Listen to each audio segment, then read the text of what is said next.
Bonsoir à tous, bienvenue au 13h sur la télévision nationale. Au menu du journal de l'après-midi de ce samedi, le Bénin célèbre aujourd'hui la 32e édition de la Journée nationale des affaires sociales.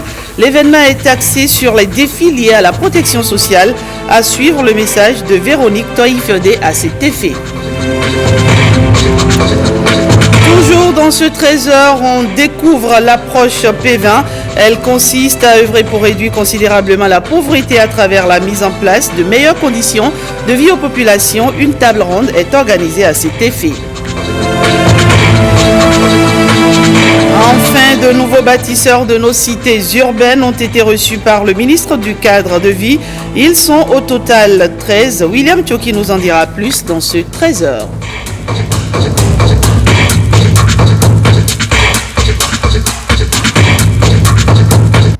Le Bénin célèbre aujourd'hui la 32e édition de la Journée nationale des affaires sociales. L'événement porte cette année sur le thème « Pour une société inclusive, accélérons nos efforts pour la mise en œuvre des programmes de la protection sociale ».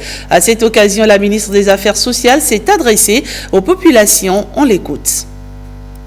La célébration de la Journée nationale des affaires sociales est une occasion de communion où tous les acteurs, notamment les pouvoirs publics, les partenaires techniques et financiers, les organisations de la société civile, les techniciens sociaux et les communautés, réfléchissent ensemble sur l'état des affaires sociales au Bénin et font le point des acquis, des opportunités, des menaces, des enjeux et des défis nouveaux.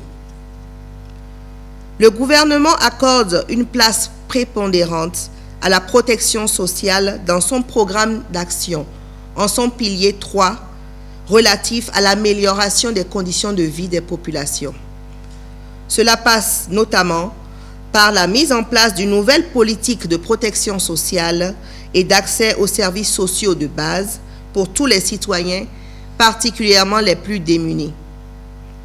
Par ailleurs, l'axe stratégique 6 du PAG, intitulé Renforcement des services sociaux de base et protection sociale, met en place, au profit des populations, une politique d'accompagnement pour la création d'activités génératrices de revenus à travers la formation continue, l'entrepreneuriat et l'octroi de microcrédits pour le financement de projets spécifiques. L'adoption d'un nouveau cadre législatif et réglementaire permet la mise en place de mécanismes de protection sociale incluant une politique de cotisation individuelle des bénéficiaires complétée par une subvention de l'État. Ceci se concrétise par l'instauration de l'assurance pour le renforcement du capital humain ARCHE qui comprend 4 volets avec un accès privilégié pour les pauvres extrêmes. La mise en œuvre progressive du projet ARCHE a démarré dans les communes pilotes de Calavi et Soava et dans quelques jours, ce sera le tour de Dassa, Glazoué, Djougou, Kopargo et Waké à travers la prise en charge gratuite des soins de santé aux populations pauvres extrêmes. Il y a eu également l'octroi de 824 900 000 francs CFA à 16 994 bénéficiaires de microcrédits aux plus pauvres. Béninoises, Béninois, le gouvernement, dans la mise en œuvre de sa politique basée sur la réduction des inégalités pour l'atteinte des objectifs de développement durable 10, œuvre inlassablement pour offrir à toutes les couches sociales vulnérables de notre pays de meilleures conditions. Le ministère en charge des affaires sociales, à travers ses structures déconcentrées, s'efforce d'offrir aux couches vulnérables des solutions appropriées à leurs diverses sollicitations, contribuant ainsi à relever le défi de la lutte contre la pauvreté. Je reste persuadé que les activités entrant dans la commémoration de cette 32e Journée nationale des affaires sociales, ce 23 novembre 2019, renforceront l'intensification des campagnes de sensibilisation et de mobilisation sociale dans le cadre de la protection des plus démunis, à travers la lutte contre les inégalités sociales pour un mieux-être souhaité pour nos chères populations. Ensemble, nous relèverons les défis sociaux contemporains de notre développement. Vive la Journée nationale des affaires sociales, vive la protection sociale, vive le Bénin. Et puis Lucien Medjiko, à la tête d'une délégation du comité de mobilisation pour la paix au Bénin, a été reçu en audience par le président de l'Assemblée nationale. Lucien Medjiko est allé présenter au président Louis Gberounou Vlavonou un message du dit comité. On l'écoute. Ce comité, depuis bientôt 1 an de sa création, a fait du chemin. Oui, Monsieur le Président, nous avons fait du chemin.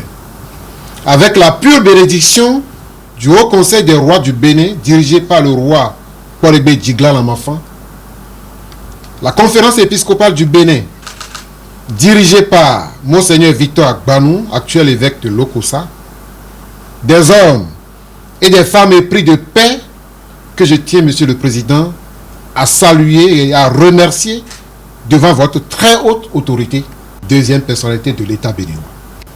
Excellence, Monsieur le Président, au nom de la paix et de la réconciliation, nous sommes venus pour vous dire toute notre satisfaction de vous voir à la tête de cette auguste assemblée, animée d'hommes et de femmes intègres, qui dans leur ensemble, avec vous, ont fait un magnifique travail et formidable.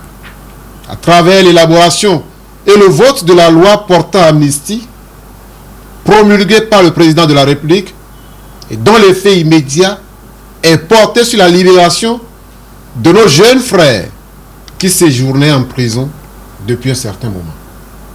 Monsieur le Président, merci. Excellence, Monsieur le Président, nous le savons mieux que le soleil d'hier, que cette disposition qui est prise par l'ensemble des députés fait partie des décisions prises par l'ensemble des délégués présents au dialogue politique voulu et convoqué de façon responsable par le président de la République, à qui nous adressons toutes nos gratitudes et nos reconnaissances les plus fortes.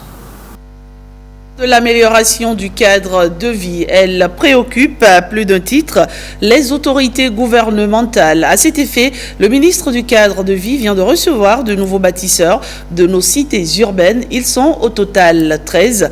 William Tchoki pour des détails. Je jure d'exercer ma profession avec conscience et probité. Tout un rituel. Et règlement la régissant en République du Bénin. Le serment qui les lie désormais à la profession. Ils sont au total 13 nouveaux architectes et urbanistes inscrits au tableau de l'ordre national. Ils ont le compas et l'équerre à l'œil.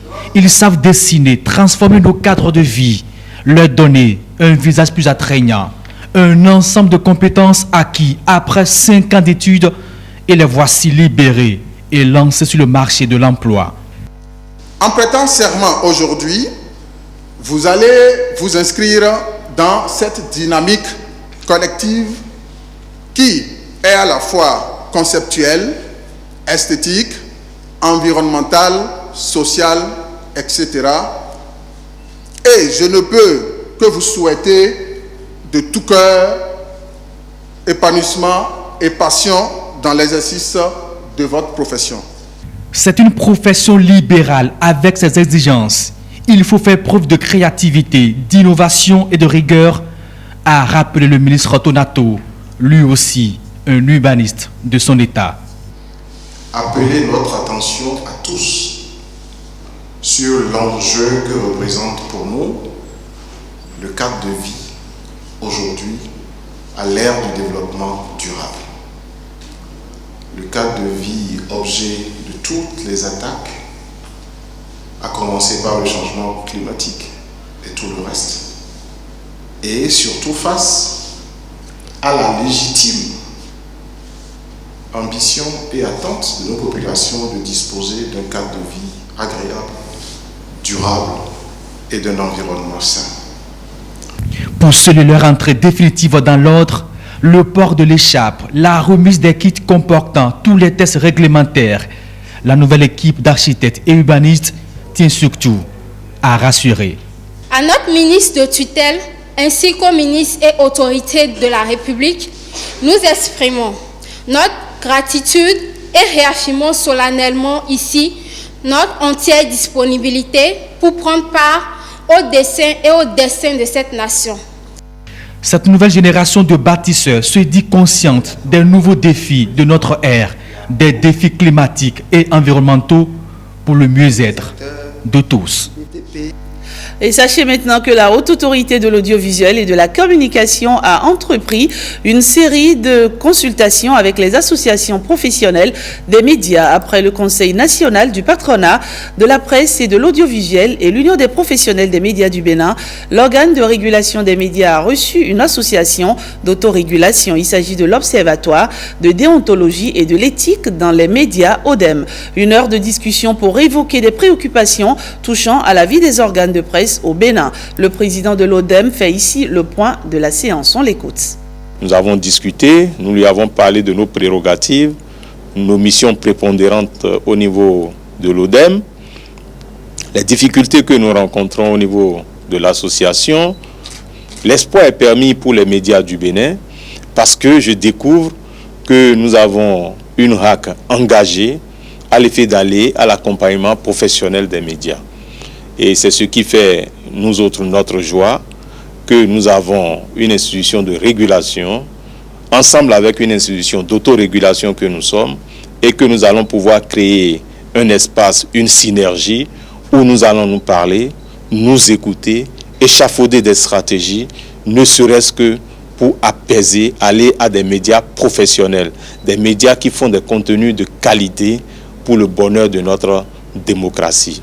Cela n'a pas occulté aussi que je présente à l'autorité de la RAC et notre projet. Nous avons un projet au niveau de l'ODEM que nous lançons le 27 prochain dans la grande salle de conférence du ministère du Travail et de la fonction publique, qui sera axé sur l'appropriation et la vulgarisation du code du numérique en son livre 6, ce qui concerne naturellement les médias. Nous voulons aller à la sensibilisation des professionnels des médias et aussi parler un peu avec ceux-là qui font utilisation des médias sociaux afin qu'on aille à une utilisation responsable des services de l'Internet. Toujours au chapitre des médias, la RAC, Haute Autorité de l'Audiovisuel et de la Communication, est au pas du numérique. Le passage de l'analogique au numérique reste un défi à relever. À cet effet, le rapport diagnostic provisoire et le projet du plan stratégique de modernisation ont été passés en revue. Gilles Dansou, Daniel Ada. La modernisation de la RAC et le financement des différentes actions à mener à l'ère du numérique. Cette thématique reste une préoccupation pour les membres de l'institution et le PNUD, Programme des Nations Unies pour le développement. Il s'agira à terme de disposer d'un plan stratégique de développement et des experts ont été commis à la tâche. Cet atelier de présentation du rapport diagnostic vient ainsi à point nommé. Le document du rapport diagnostic provisoire et projet du plan stratégique de développement et de modernisation de la RAC a été élaboré et présenté à la RAC pour amendement en décembre 2018. La version corrigée qui fait l'objet de la présente séance a été déposée à la RAC en mars 2019. L'objectif de ce document, initié par la RAC en partenariat avec le PNUD, est de mettre à la disposition de l'institution un plan stratégique de développement et de modernisation, fournissant des repères et des critères cohérents pour le renforcement des capacités, la modernisation de la RAC et le financement des différentes actions à mener à l'ère du numérique sur une période de 10 ans. Ainsi, à l'horizon 2028, la RAC est une institution rayonnante, moderne, performante et disposant de ressources financières suffisantes où les médias sont bien régulés et les ondes radiophoniques et télévisuelles bien gérées dans l'équité et la justice. Bref, une RAC au service de tous et jouant sa partition pour le développement du Bénin. La RAC, institution de régulation des médias, s'engage ainsi résolument vers le numérique. Réduire considérablement la pauvreté à travers la mise en place de meilleures conditions de vie aux populations, eh bien, c'est l'objectif de l'approche P20, une approche qui entend travailler avec les populations à la base en leur apportant des services de qualité. Une table ronde a été organisée à cet effet. Gilles Dansou, Brice Thibozo. L'approche P20 aide les gouvernements, les organisations de la société civile et les bailleurs de fonds à mesurer les progrès réalisés en se concentrant sur des indicateurs tels que les revenus, la nutrition ainsi que les registres et statistiques de l'état civil. Les gouvernements du Bénin et de la Suisse, en collaboration avec l'organisation Development Initiative, entendent ainsi lutter contre la pauvreté. La Suisse s'engage dans cette approche P20 pour contribuer au bien-être de notre population. Les communes de Parakou et de Kandy, dans les départements du Borgou et de la Liborie, ont contribué activement à ce travail et à identifier les 20% les plus pauvres. Dans ces deux départements, la Suisse d'ailleurs appuie des alternatives éducatives, des centres d'apprentissage et d'alphabétisation qui s'adressent directement aux populations les plus pauvres et vulnérables. Dans le domaine de la gouvernance, la Suisse contribue à l'installation de médecins généralistes communautaires dans des villages reculés pour offrir aux populations les plus pauvres des soins de qualité. En matière d'état civil, par exemple, plusieurs actions sont appuyées pour améliorer l'accès des populations les plus pauvres à des services de qualité, par la numérisation et l'archivage.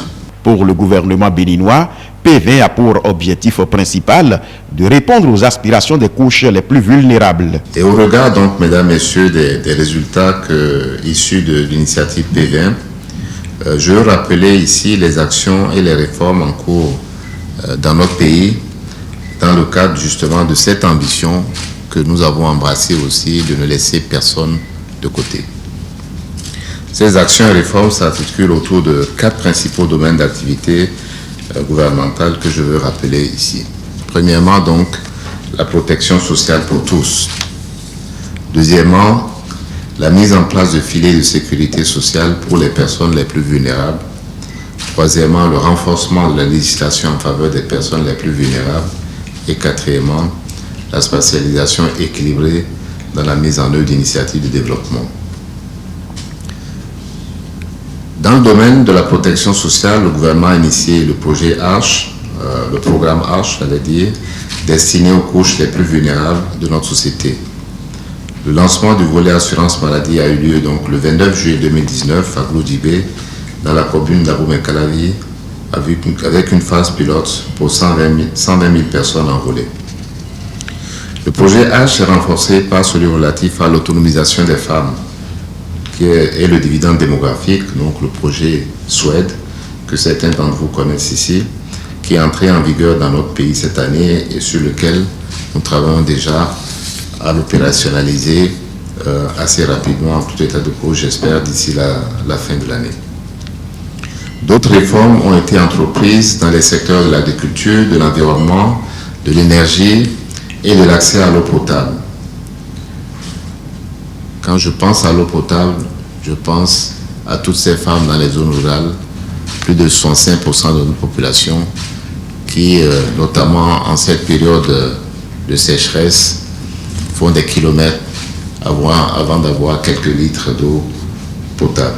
P20 se veut ainsi une approche novatrice dans les stratégies de lutte contre la pauvreté.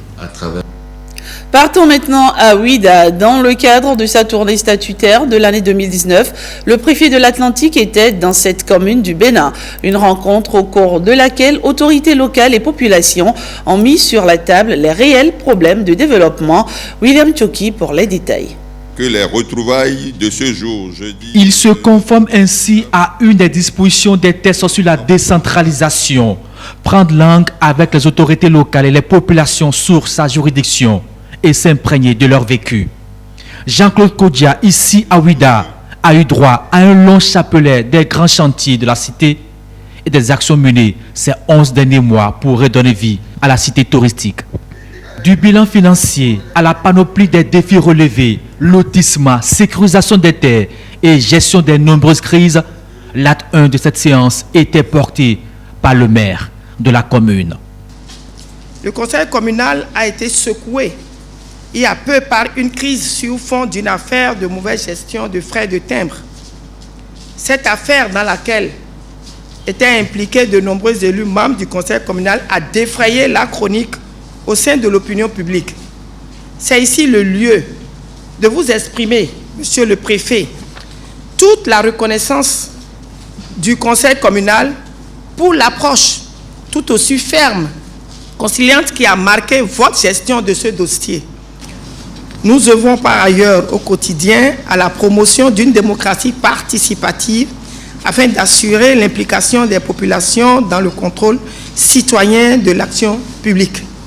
Oui, les avancées, il y en a eu. Je suis heureux. Il a d'abord félicité le conseil communal pour ses prouesses réalisées. Mais vite, il va relever quelques couacs qui entravent le réel décollage de Ouida. Le mal est en chacun de nous, a-t-il martelé. Faudrait-il profondément être convaincu que le développement à quelque niveau que ce soit ne devrait point s'embarrasser de couleurs politiques. Pendant un moment, il y a eu ces tensions qui ne sont pas propres à Ouida au niveau du Conseil. Il y a eu cette atmosphère délétère, mais je crois savoir que c'est conjugué au passé et que maintenant, même s'il ne nous reste pour cette mandature que 7 mois ou 6, que nous allons faire le nécessaire pour nous inscrire, pour inscrire notre nom dans l'histoire.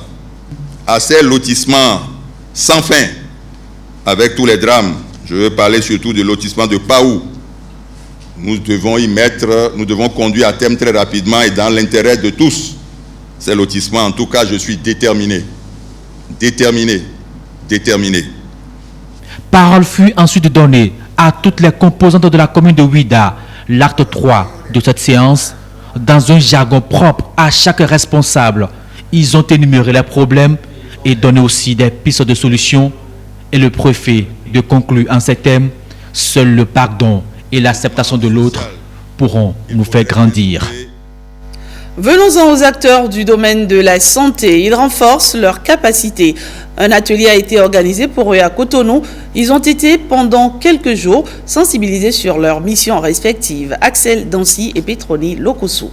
En tête-à-tête avec les membres du Conseil national du dialogue social, les travailleurs du ministère de la Santé veulent renforcer leurs capacités en termes de dialogue social. Le dialogue social promeut le progrès social car mis à profit par les États, les organisations et institutions, il est un mécanisme efficace de redistribution des richesses et un vecteur puissant de transformation sociale. Le ministre de la Santé a exprimé toute sa satisfaction relative à cette initiative qui vise à renforcer les capacités des membres du conseil sectoriel du dialogue social du ministère de la Santé. De ce point de vue, le ministre de la Santé est heureux de voir cette initiative se concrétiser, car elle va contribuer au processus d'amélioration du niveau de connaissance des acteurs quant aux enjeux et défis du dialogue social pour le partage d'une vision commune. Après les acteurs de la santé, ce sont les cadres du ministère de l'Enseignement supérieur et de la Recherche scientifique qui accueilleront le Conseil national du dialogue social pour un exercice similaire. Et puis une autre pagaie dans ce 13h 6 novembre 2019. Rappelez, j'allais dire adieu le 6 novembre 2019 à l'âge de 90 ans. Le professeur Albert Evoidret rejoint sa dernière demeure aujourd'hui. La dépouille, il faut dire, a été accueillie dans l'après-midi de ce vendredi en son domicile à la Maison africaine de la paix à Adjati dans la commune d'Adjara. Son fils aîné nous parle ici du déroulement des obsèques. Il est au micro de Jérôme Mumbo et Bernol Djogbe.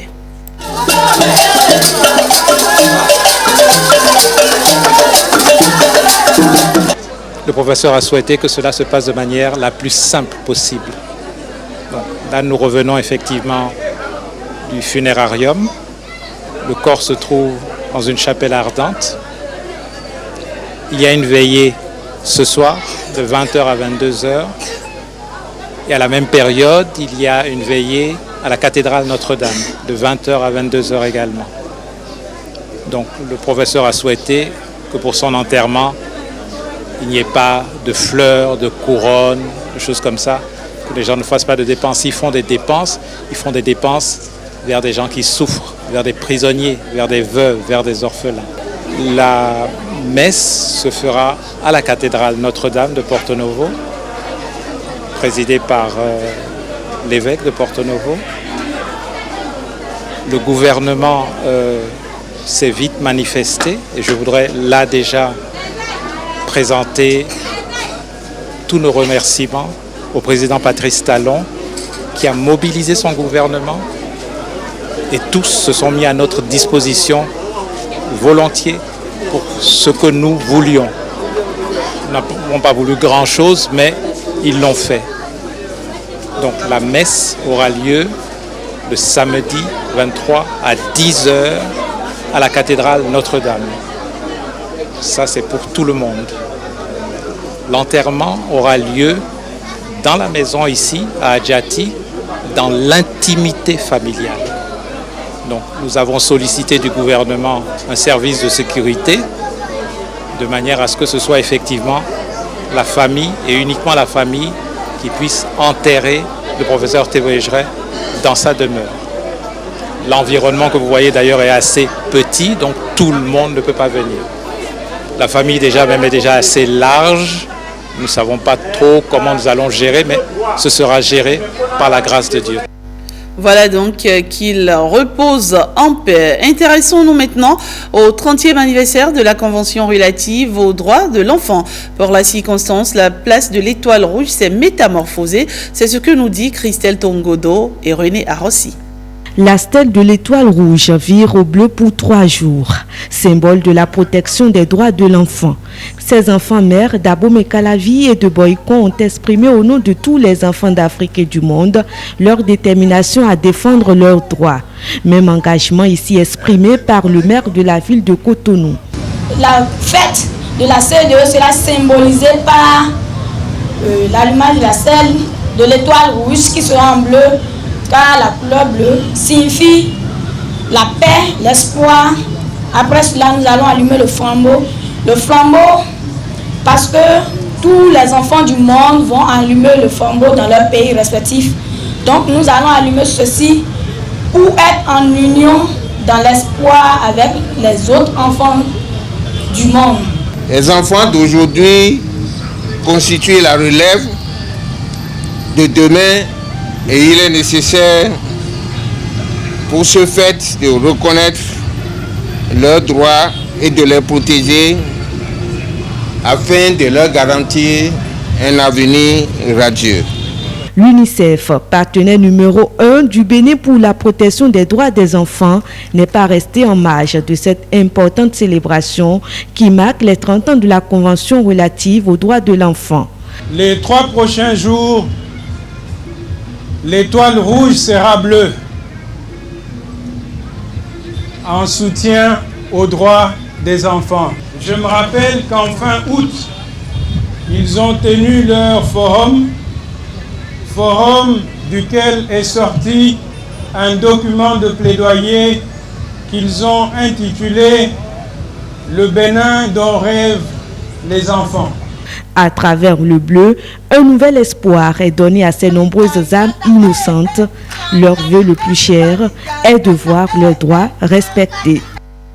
Éléphant mouillé, vous connaissez sans doute, cet artiste comédien béninois fête ses 25 ans de carrière. L'annonce de l'événement a été faite ce mercredi 20 novembre à Cotonou. C'est au cours d'une conférence de presse que tout a été dévoilé. Au programme de cette célébration, soirée de gala, projection de films, spectacles, Henri Fachina et Brice Kibozo nous donnent rendez-vous pour le compte-rendu de cette célébration dans nos prochaines éditions. Je vous remercie de nous avoir suivis. Passez un excellent après-midi.